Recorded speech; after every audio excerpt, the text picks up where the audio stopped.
Hi everyone, this is Dr. Jon Finn. Welcome to another Tougher Minds podcast.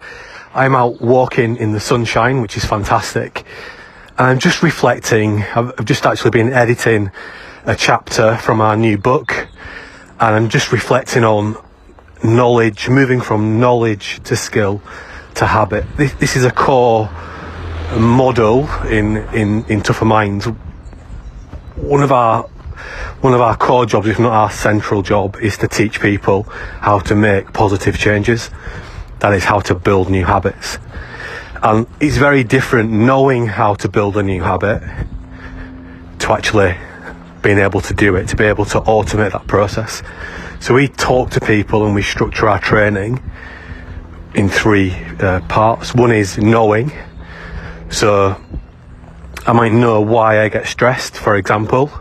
I might understand that at a neurobiological level. I might understand that at a behavioural level.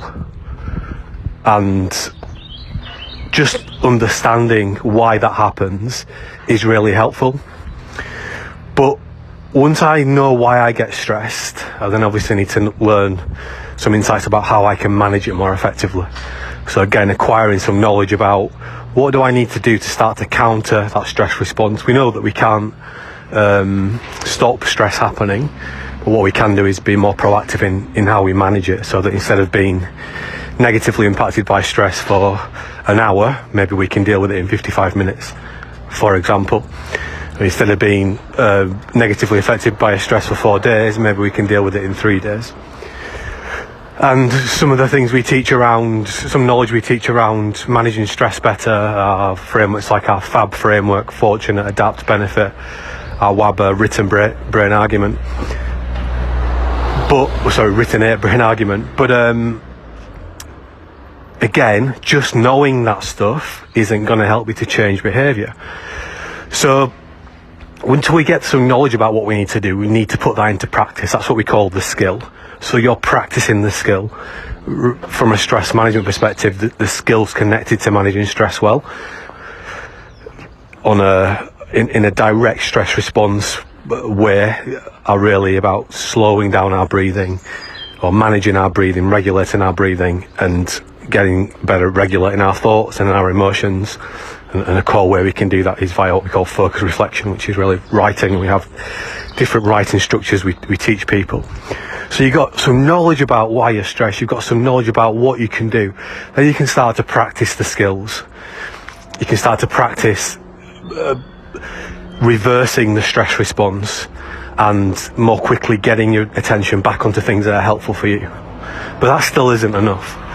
What you ultimately need to do is to practice those skills regularly enough that good stress response, or good, what I'd call emotional regulation, becomes a habit. In order to do that, you need to create a habit building plan. To do that, we use the 9 action factors. Just a quick recap of what they are. One is mindset. So you need to, if you want to build better stress management skills, you need to believe you can do that. That's what we call the mindset. Another factor is the habit factor. We know that we can build new habits, but we can only do it one small change at a time. So if currently I'm 9 out of 10 on the stress continuum, 10 being the worst it could be, or if that's typically where I am, I'm just in a bit of a stressful period at the moment, I'm not going to all of a sudden move down to 1 on the stress continuum. My aim might be just to get down to an 8.5 or an 8. So we can only make tiny changes. That's the habit factor.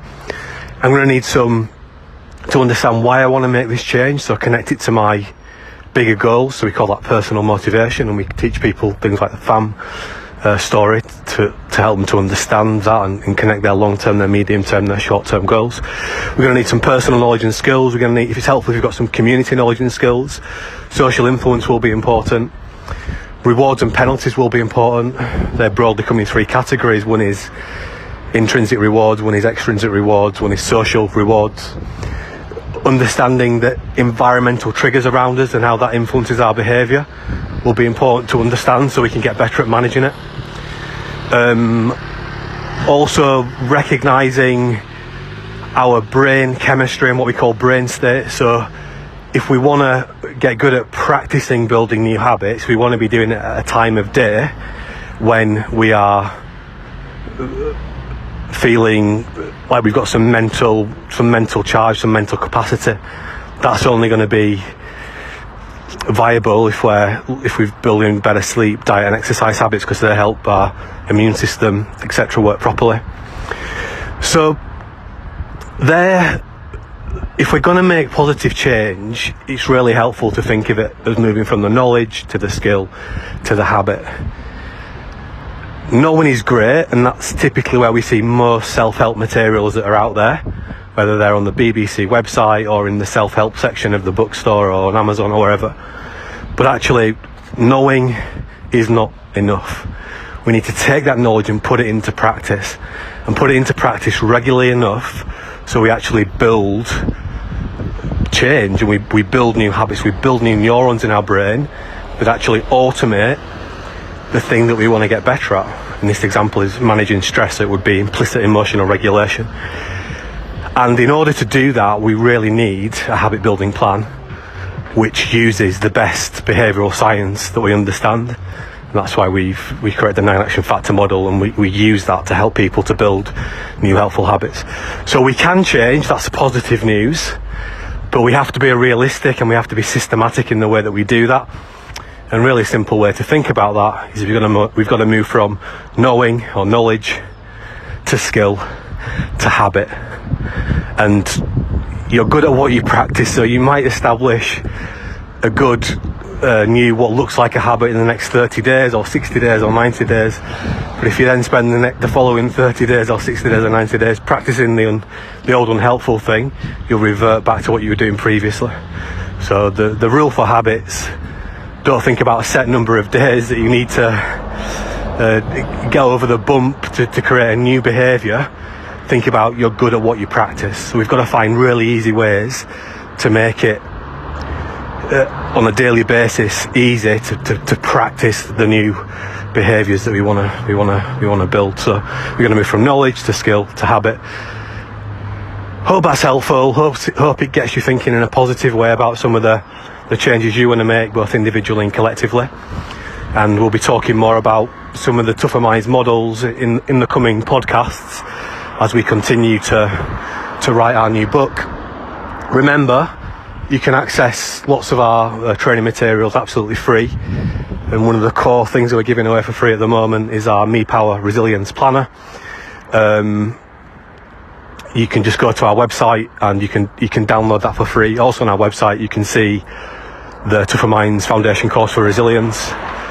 Lots of little short videos, really powerful insights just on the home page there. Scroll down, you can watch those. Thank you very much, take care, and we'll speak to you soon.